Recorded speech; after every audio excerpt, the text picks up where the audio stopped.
ఇక ఖమ్మం జిల్లా వరద ముంపుకు గురైన ప్రాంతంలో బాధితులకు సహాయం చేసే కార్యక్రమంలో హరీష్ రావుపై జరిగిన దాడిలో ఆయనకు రక్షణగా నిలబడి తీవ్రమైన గాయాల పాలైన సంతోష్ రెడ్డిని మాజీ మంత్రి హరీష్ రావు పరామర్శించారు. ప్రజలు కష్టాల్లో ఉన్నప్పుడు పట్టించుకోలేని దుస్థితి దాపరిచిందని, ప్రజాపాలన కూని అయిందని వరద బాధితులను పరామర్శించడానికి వెళ్తే మాపై కాంగ్రెస్ ముఖలు దాడి చేయడం, తిరిగి మాపైన కేసులు పెట్టడం ఏమిటని ప్రశ్నించారు. అధికారం ఉన్నదని విర్రవీగితే ప్రజలు మీకు సరైన సమయంలో గుణపాఠం చెబుతారని, మాపై దాడి చేసిన వ్యక్తులపై కఠిన చర్యలు తీసుకోవాలని డిమాండ్ చేశారు.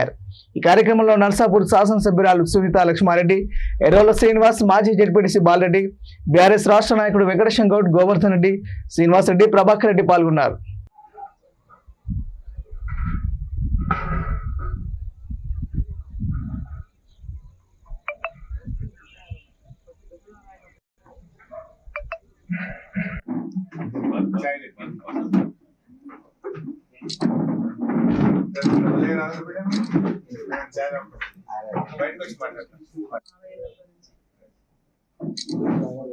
కష్టపడి మీరు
తమ్ముడు సంతోష్ రెడ్డి పైన మొన్న ఖమ్మంలో కాంగ్రెస్ పార్టీ గుండాలు దాడి చేయడంలో ఆయన కాలు ఫ్రాక్చర్ కావడం జరిగింది. తమ్ముడిని పరామర్శించడం కోసం మరి నేను, సునీత లక్ష్మారెడ్డి గారు, మేమందరం కూడా ఇక్కడికి వచ్చి ఆ తమ్ముడిని పరామర్శించాం. కాంగ్రెస్ ప్రభుత్వంలో పేరుకు ప్రజాపాలన, కానీ ఈరోజు ప్రజాస్వామ్యం కూని అయిపోయింది.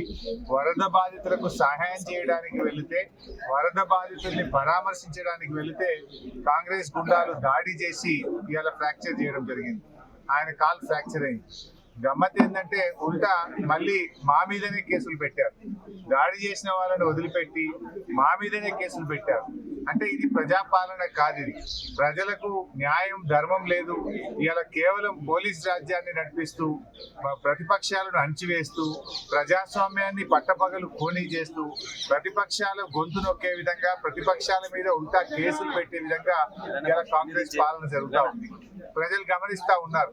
వరద బాధితులకు సహాయం చేయడానికి, వారిని పరామర్శించడానికి వెళ్లిన బీఆర్ఎస్ నాయకుల పైన దాడి చేయడం, పైగా మళ్ళీ బీఆర్ఎస్ నాయకుల మీద కేసు పెట్టినటువంటి ఈ ప్రభుత్వ నైజాన్ని ఇవాళ ఖమ్మం జిల్లా ప్రజలు గమనించారు, రాష్ట్ర ప్రజలు కూడా గమనిస్తా ఉన్నారు. ప్రజాస్వామ్యంలో ఇవి చెల్లవు. ఇవి మీరు అధికారం ఉందని మీరు చేస్తుండొచ్చు, కానీ దానికి తగిన ప్రతిఫలం మీరు అనుభవించక తప్పదు. సరి అయిన సమయంలో ప్రజలు మీ గుణపాఠం కూడా చెప్తారు. పటాన్చెరు బీఆర్ఎస్ ఇన్ఛార్జ్ ఏమన్నా